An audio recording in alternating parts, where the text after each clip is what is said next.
मैं भुवन चंद्र जोशी।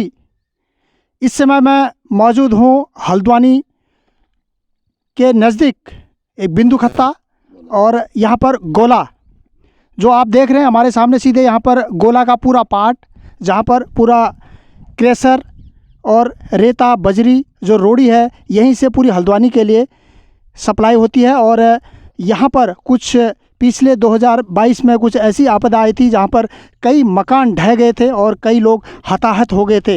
रात्रि में ये बहुत बड़ा एक प्राकृतिक आपदा यहाँ पर हुई थी और लोगों को पता नहीं चला। और ये पार्ट है पूरा, देखिए गोला है, और जो ये गोला आती है रानीबाग की जो नदी है वहाँ से लेके सीधे आगे तक निकलती है, पूरा पार्ट है। इस समय जो पानी है, पानी बिल्कुल इस ज़मीन के नीचे से जा रहा है, पानी दिखाई नहीं दे रहा कहीं पर, और पूरे कंकड़ पत्थर और यहाँ पर ये दिखाई दे रहे हैं, आपको दिखाई दे रहे होंगे गोल इस तरह के पत्थर हैं। और इन्हीं से यहाँ पर जो है जो क्रेशर का काम होता है और खनन का कार्य किया जाता है यहाँ पर।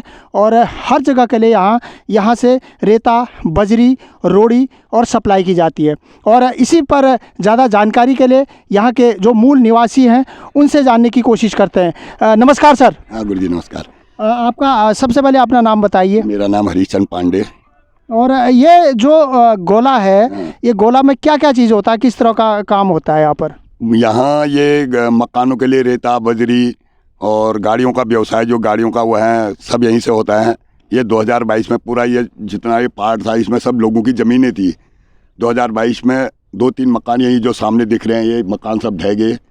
तो कितने मकान हैं यहाँ पर? 2000 जो पिछले साल यहाँ पर प्राकृतिक आपदा आई थी और कुछ ऐसा जो प्रलय आया था कि कई लोग टेलीविज़न में भी लोग देख रहे थे, यूट्यूब चैनलों में भी लोग देख रहे थे। तो जिस तरह का जो ये प्राकृतिक आपदा आई थी यहाँ पर, और एक मकान जो है बिल्कुल सामने आप देख सकते हैं, और आधा पूरा नीचे जो है इसकी चपेट में आया है और आधा कुछ बचा हुआ है। हालांकि ये मकान जो है खाली कर दिया गया है और दूसरा मकान बिल्कुल सेफ है, लेकिन अभी ये जो है बिल्कुल खतरे पर है। सामने देख सकते हैं आप मकान पर, वहाँ पर कुछ लोग परिवार भी बसा हुआ है, लेकिन खतरे में है वो मकान पूरी तरह से। और बिल्कुल मकान की दीवार पर जो है ये पूरा धंसा हुआ है, चारों तरफ से आप देख रहे हैं यहाँ पर। और कितने लोग जो पिछले साल जो आपदा आई थी यहाँ पर, तो कितने लोग, कितने परिवार थे उस वक्त यहाँ पर? 5 परिवारें थी, जिसमें 3 तो बही गए और एक ये 2 जाने वाले ही हैं ये भी। अच्छा, 3 चले गए। 3 चले गए। तो उसमें कोई परिवार के जो जान माल की तो माल की तो जो है यहाँ पर कुछ लोग सामान अपना इकट्ठा कर पाए, या जान माल का पूरा कहीं पर कुछ कितना खतरा रहा? नहीं सामान सब उठा लिया था, क्योंकि नदी आने से पहले ही जब कटाव शुरू हुआ तो उसी टाइम लोगों ने अपना सामान उठा लिया था। तो लोग सब सुरक्षित, सही सलामत? सही, सब सुरक्षित, कोई नुकसान नहीं।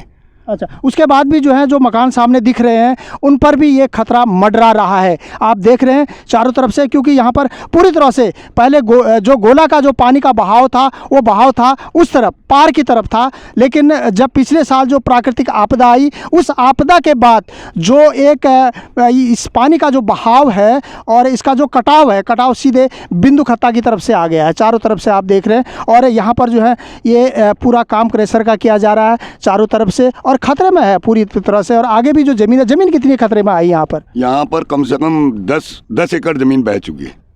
ये पूरा ये जो चकडाम दिख रहे हैं, ये चकडाम जितने ये सब लोगों के वो थे, रहने का, यहाँ पर कमाने के लिए खेती बाड़ी का काम करते थे। अच्छा, तो वहाँ से लेकर यहाँ तक कम से कम 10 एकड़ भूमि तो कटेगी। अच्छा, हाँ।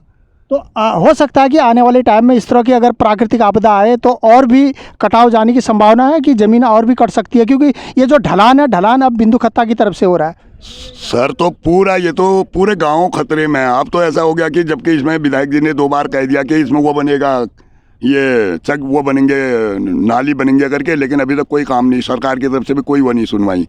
जबकि केंद्र सरकार से भी यहाँ पर वो दे गए थे कि आश्वासन दे गए थे कि चैनल बनेगा, लेकिन कोई तब से कोई सुनवाई नहीं हुई अभी तक। तो ये यहाँ पूरा ये गोला है, कहाँ से आती है? आपको कुछ आगे से बताएंगे कहाँ से पानी इस तरह का आता है? ये आता है पर हैड़ा खान से लेकर नैनीताल, सब जगह का पानी इसी नदी में आता है। रानीबाग, नैनीताल, भीमताल, सब पानी इसी नदी में आता है। अच्छा, हाँ। तो और जो आजकल जो है ये क्रेशर का काम चल रहा है कि ये बंद है इस टाइम? बंद है इस टाइम पर। इसका कारण पता नहीं, यही कहते हैं कि सरकार यहाँ लीज खत्म हो गई कहते हैं, पता नहीं, अभी बताओ, कह रहे हैं कि शुरू होगा करके, पता नहीं क्या करते हैं अब सरकार। तो रोज़गार जो है जितने लोगों के यहाँ पर डंपर थे, कई लोगों ने, आपने भी बोला कि मेरे पास भी 4 डंपर थे, 4 ट्रकें थी, तो अब काम कैसे चल रहा है आपका? कुछ नहीं, बस खड़े हैं, टैक्स से भरना हो रहा है, बस हो गया, पैदल हो गया। करोड़ों लोग, एक आदमी नहीं, करोड़ों लोगों का यहाँ पर वो चलता था, व्यवसाय चलता था इसी नदी से।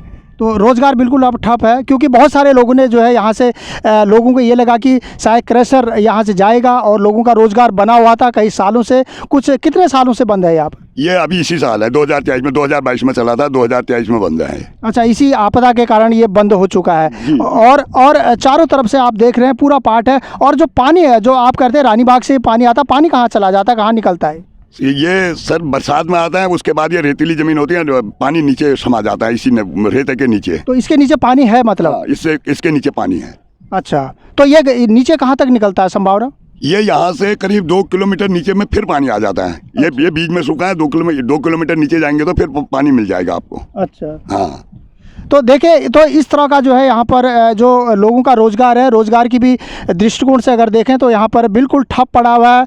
लोगों के पास ट्रक हैं, डंपर हैं, लोगों ने यहाँ पर रोज़गार के साधन बनाए थे, लेकिन जो पिछले साल जो आपदा आई, इस आपदा के कारण यहाँ पर रोज़गार बिल्कुल बंद है।